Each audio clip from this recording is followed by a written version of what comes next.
Olá, começa agora mais uma entrevista especial. Eu sou Camila Xavier e te convido a ficar comigo pelos próximos 27 minutos.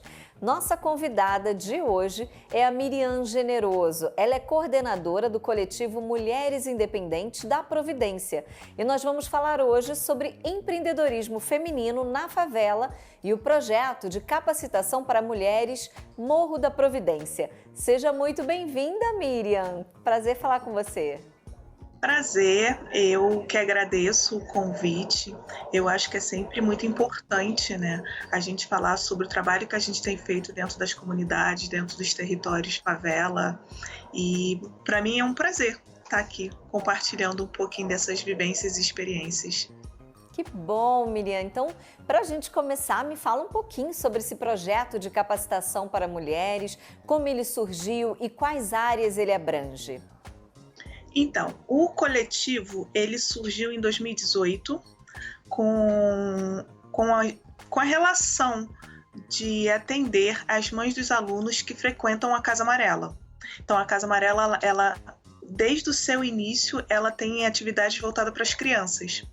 Então, em 2020, a diretora, né, que é a fundadora do coletivo, ela submeteu uma proposta para o Fund for Women, que é um fundo internacional para mulheres do Instituto L'Oréal. Então, a gente conseguiu esse fomento e eu entrei em 2021 para poder coordenar e articular essa comunicação entre alunas, educadoras e a instituição. Sim, que bacana! E como que o coletivo Mulheres Independentes da Providência ele enxerga o papel do empreendedorismo feminino na favela, não apenas como uma fonte de renda, mas também como um agente de transformação social e empoderamento comunitário a longo prazo? Então, até esse momento a gente teve 2 ciclos de curso e aí, através de outras parcerias também, onde eu também estou nessa articulação com cursos aqui no território, eu pude perceber que o coletivo vem se tornando essa referência em capacitação, mas está para além da capacitação, porque a gente está virando uma referência de acolhimento para essas mulheres que pensam além dessa busca de autonomia financeira, mas um lugar também para que elas se sintam acolhidas, se sintam bem, se sintam amparadas, porque não é só com essa vivência, né, que ficou muito pontual, que não é só a questão de geração de renda, não é só a questão da autonomia financeira. A gente tem um fator de saúde mental muito, muito em foco quando a gente pensa as nossas ações, porque está para além de só a busca da capacitação, só a busca do emprego ou só a busca da autonomia pelo empreendedorismo. Então, a gente tenta fazer com que essa capacitação, esse programa e essa iniciativa nossa de fomentar essa geração de renda seja 360, de olhar para a prática que essa mulher vem aprendendo com a gente, mas cuidando dessa mulher para que ela esteja preparada para o mercado de trabalho. Muito legal. Então, além dos cursos práticos, vocês também incentivam a formação de uma rede de apoio, né, entre as mulheres para promover aí o bem-estar e a saúde mental, como você falou, né? Qual que é a importância, Miriam, da educação, arte e cultura nas atividades desenvolvidas pela Casa Amarela, né, Providência, e como que isso se reflete nos cursos oferecidos hoje a essas mulheres?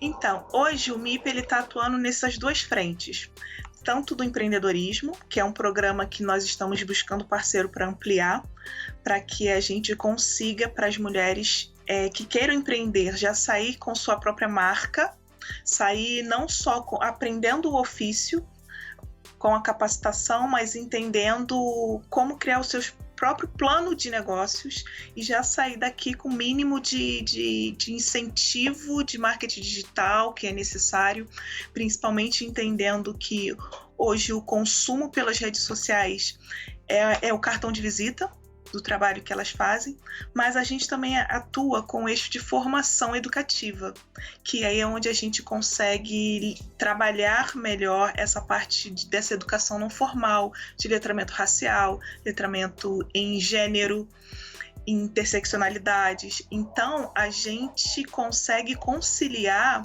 e ter uma equipe que consegue pensar a especificidade das mulheres que nós atendemos nesse território. E é um território com múltiplas vivências e que a gente consegue tentar ali de uma forma muito ampla, mas também com um olhar muito cuidadoso, tentar atender minimamente as especificidades das nossas mulheres e ser um apoio. E o meu desejo é que elas construam narrativas múltiplas sobre suas vivências, porque tem muita história, muita potência dentro das mulheres de favela. Sim. E Miriam, como é que vocês escolheram trabalhar com esses segmentos, né, para atender as necessidades da comunidade? Houve uma demanda na comunidade, nesses setores específicos que vocês trabalham? Então, os nossos cursos, eles começaram assim, bem no meio da pandemia. Então, a pandemia ficou muito assim, evidente a questão de que as mulheres pobres de favela foram as maiores atingidas pela pandemia, por essa recessão, pelo desemprego, e em sua maioria são elas que são as mantenedoras de seus lares, são elas que são as responsáveis por às vezes, muitas das vezes, por famílias numerosas, e elas é que estão à frente dessas famílias, estão à frente de alimentar essas famílias. Então, a gente conseguiu, com algumas educadoras, inclusive do próprio território, com um olhar muito alinhado com o nosso, para ver se a gente conseguia fomentar, dentro dos saberes que nós conseguimos naquele momento, capacitar essas mulheres. Então, foi um desafio assim que a gente conseguiu com muita dedicação, eu diria. E em relação ao programa, né? Como é que são selecionadas, Miriam, e recrutadas as capacitadoras que ministram os cursos, né? Considerando a importância de alinhar a metodologia de formação com as necessidades específicas da comunidade? Então, eu acabo ficando um pouco com essa missão de escolher as mulheres.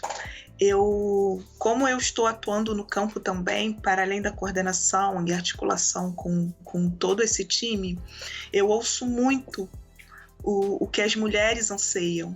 Eu sempre que posso, pego um tempo, vou conversar, vou ouvir, e eu acho que o processo de escuta é o fator determinante para a gente poder alinhar uma proposta metodológica que faça sentido para as alunas, que faça sentido para as viventes que nós temos no território.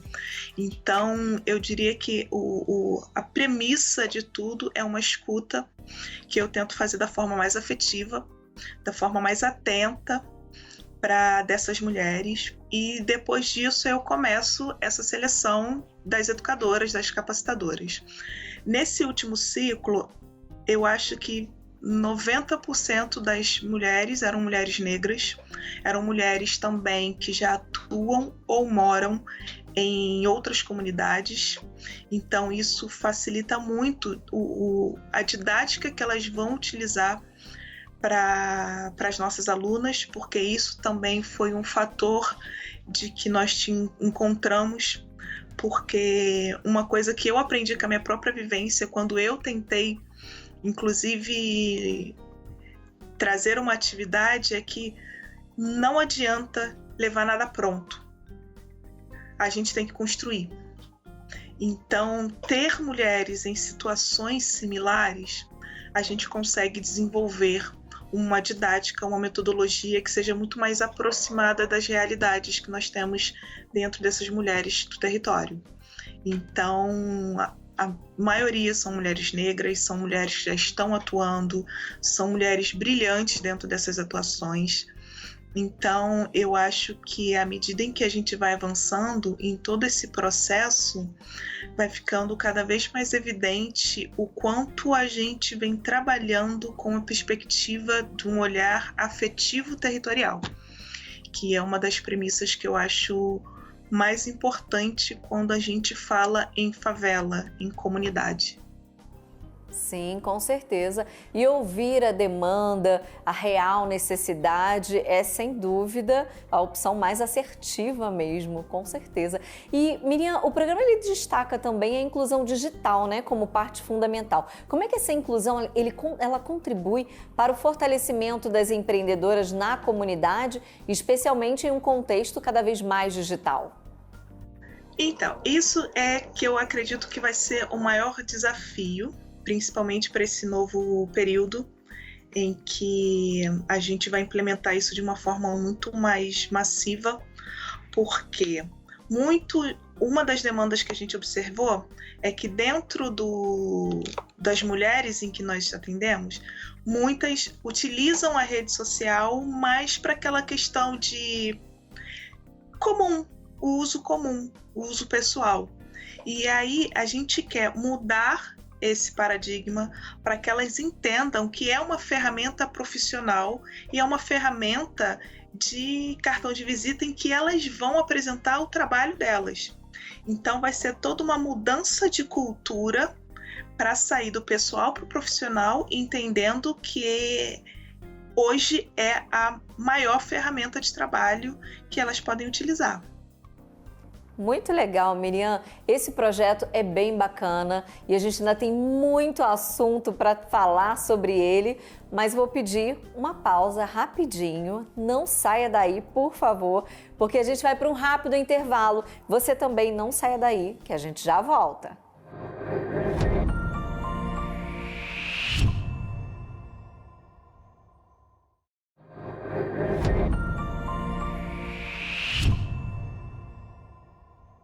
Estamos de volta hoje com a nossa entrevista especial sobre empreendedorismo feminino na favela e o projeto de capacitação para mulheres do Morro da Providência.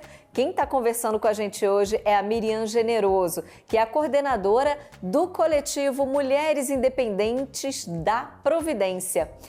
Miriam, no bloco anterior você estava explicando um pouquinho sobre esse projeto, né? Quais são os cursos oferecidos para as mulheres da comunidade e quantas mulheres já foram capacitadas por esse projeto?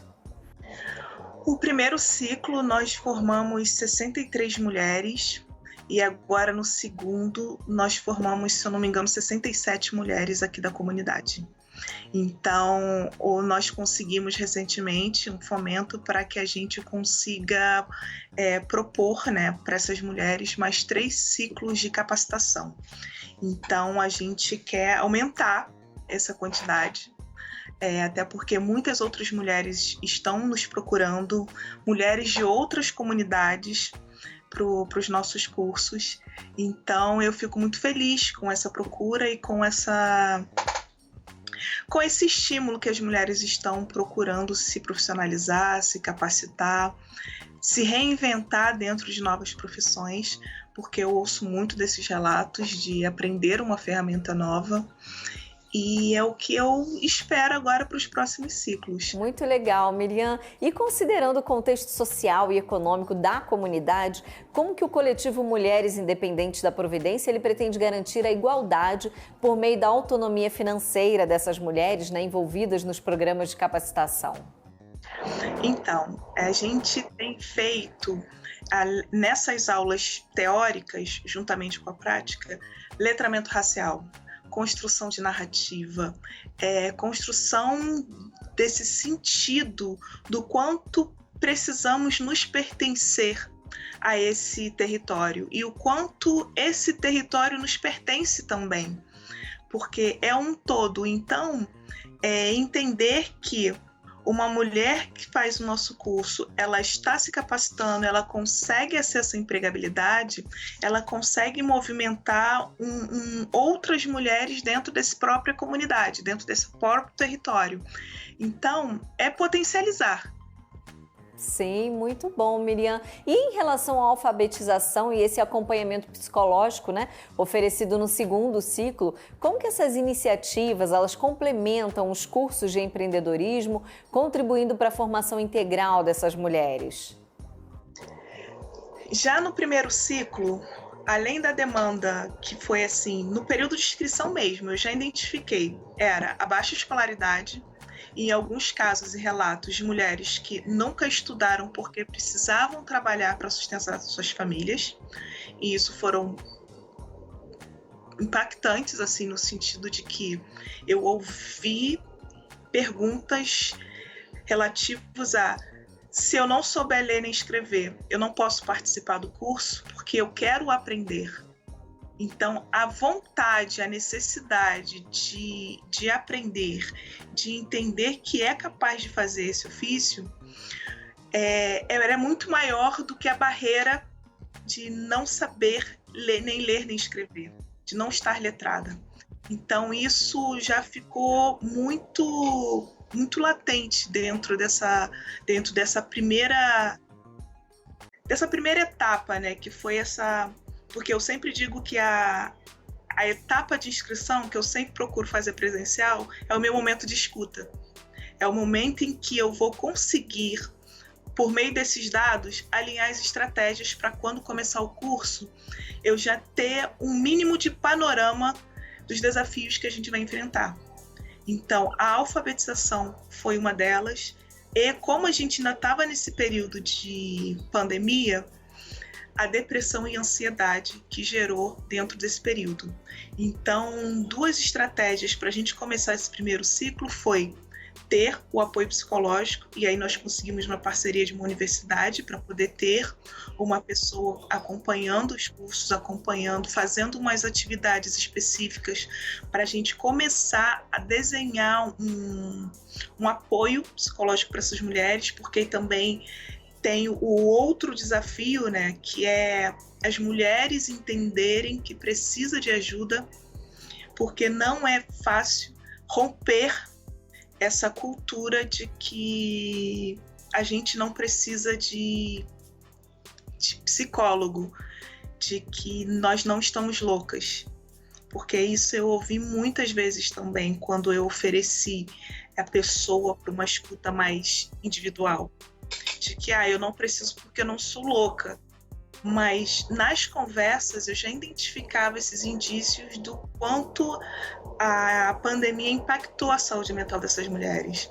Então foram 2 desafios assim muito grandes que nós tivemos já nessa primeira etapa, que foi entender como inserir essas mulheres nesse apoio psicológico e como nós iríamos lidar com as mulheres que querem estar presentes nos nossos cursos, querem aprender, mas que a barreira da escolaridade distancia essas mulheres. Sim, com certeza. E é exatamente sobre isso que você falou mesmo. Essa questão psicológica, né? Todos, na verdade, precisam de apoio psicológico em algum momento, alguma fase da vida, com certeza. E Miriam, você poderia compartilhar com a gente exemplos de histórias de sucesso de mulheres que passaram pelos cursos e conseguiram empreender?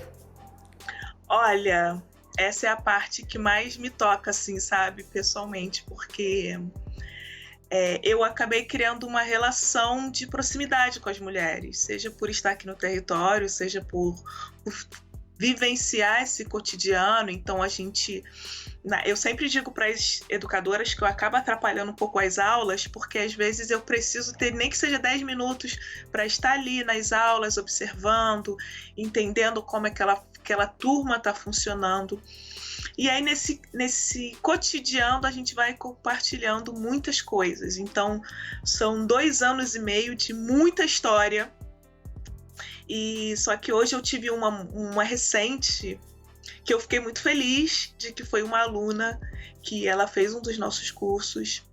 E aí como eu precisava, que eu sou a pessoa chata também, né, embora muito afetiva, eu preciso ser a pessoa chata porque a gente tem as questões burocráticas. E aí eu falei: meninas, preciso de que vocês apareçam, preciso conversar com vocês para pensar a finalização dos cursos. E aí ela, no meu privado, me mandou uma mensagem dizendo que ela encerrou o curso. Foi recente o encerramento desse curso, que ela conseguiu entrar em contato com uma pessoa que é uma referência em salão de beleza, que ela conseguiu passar no processo seletivo, e aí ela me mandou um áudio me agradecendo pela paciência dela sempre me acessar com muitas dúvidas, muitas questões, agradecendo ao time de capacitadoras, agradecendo a todos os parceiros envolvidos, porque ela vai começar amanhã. Miriam, o envolvimento com projetos, agora falando dos projetos e parcerias, né, com marcas famosas que vocês fizeram, foram fundamentais para o sucesso do programa, né? Como é que essa collab ela contribui para a potencialização das mulheres empreendedoras da Providência? Olha, são de várias formas, porque como nós temos uma variedade grande de cursos, a gente vai conseguindo parceiros à medida em que a gente tem essa necessidade. A L'Oréal é nosso maior parceiro, é a pessoa que fomenta os nossos recursos para que a gente consiga trilhar toda essa caminhada com essas mulheres. Um parceiro importante também é a Veiga de Almeida, que é ela que disponibilizou o apoio psicológico. Eu tenho também o Grupo Soma, que é o grupo que coordena ali os tecidos e utensílios e acessórios da Farm, que consegue nos ceder tecidos para as aulas de costura. Nós tivemos como parceiro também a Junta Local, que forneceu alimentos para a gente, para que a gente pudesse colaborar com as aulas de culinária. Então, são parceiros que são essenciais para essa construção. E é uma construção coletiva, porque está para além dos anseios da casa, está para além de só o fomento da L'Oréal. É uma contribuição coletiva e o resultado é que o nosso trabalho tem se solidificado, tem se tornado referência dentro do nosso território. Então, eu acho que é óbvio, outras parcerias virão, porque a gente está correndo atrás, até porque é pela escuta que a gente consegue alinhar os cursos, e aí as nossas mulheres querem mais e mais, então a gente também tem que avançar nessa busca de parceiros, e o trabalho não acaba.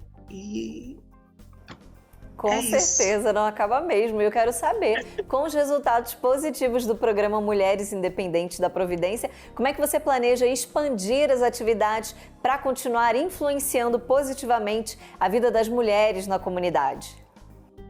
Olha,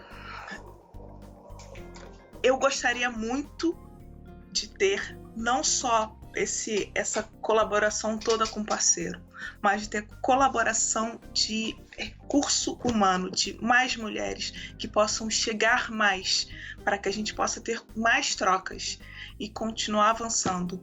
Eu sempre digo para as nossas mulheres que só faz sentido se for junto. E incentivar essa coletividade, incentivar que precisamos circular conhecimento entre a gente para que a gente possa se potencializar. Então, o meu desejo é que a gente avance não só com os parceiros que possam somar com os acessórios, com fomento, mas com material intelectual, com trocas de todas essas ferramentas para que a gente consiga aplicar para as nossas mulheres. Muito bom, Miriam Generoso, coordenadora do coletivo Mulheres Independentes da Providência. Foi um prazer falar com você, conhecer mais sobre esse projeto. Obrigada por abrir o projeto, né, esse programa tão bacana para a gente hoje aqui conhecer. Obrigada por sua participação. Eu que agradeço. Eu faço convite para quem quiser vir nos conhecer aqui no alto do Morro da Providência. Serão bem recebidos, venham conhecer nossos cursos, venham conhecer a nossa formação educativa, venham colaborar com o nosso processo. Eu garanto que, assim como eu sou apaixonada, eu acho que eu acabo conseguindo envolver as nossas visitantes nesse mesmo propósito. Então, venham nos visitar. Miriam, muito obrigada por sua participação, viu? Por abrir pra gente esse programa, contar mais sobre esse programa tão bacana, tão importante para a comunidade da Providência. Obrigada por sua participação hoje aqui com a gente. Eu que agradeço, eu faço o convite aqui para todo mundo que queira conhecer. Nós estamos no alto do Morro da Providência, na zona portuária do Rio de Janeiro, a primeira favela do Brasil. Então, sinta-se convidado para poder vir conhecer nossos cursos, vir conhecer a nossa formação educativa, conhecer a Casa Amarela e todas as atividades que a gente tem feito ao longo desses anos. Então, fica o convite aberto. Muito bom, espero que você tenha gostado dessa entrevista, desse bate-papo de hoje e que tenha te inspirado também aí com seus projetos, viu? Eu aguardo você na próxima entrevista especial. Continue acompanhando a nossa programação no canal Empreender, que você sabe, né? Assistir já é um bom negócio. Até a próxima!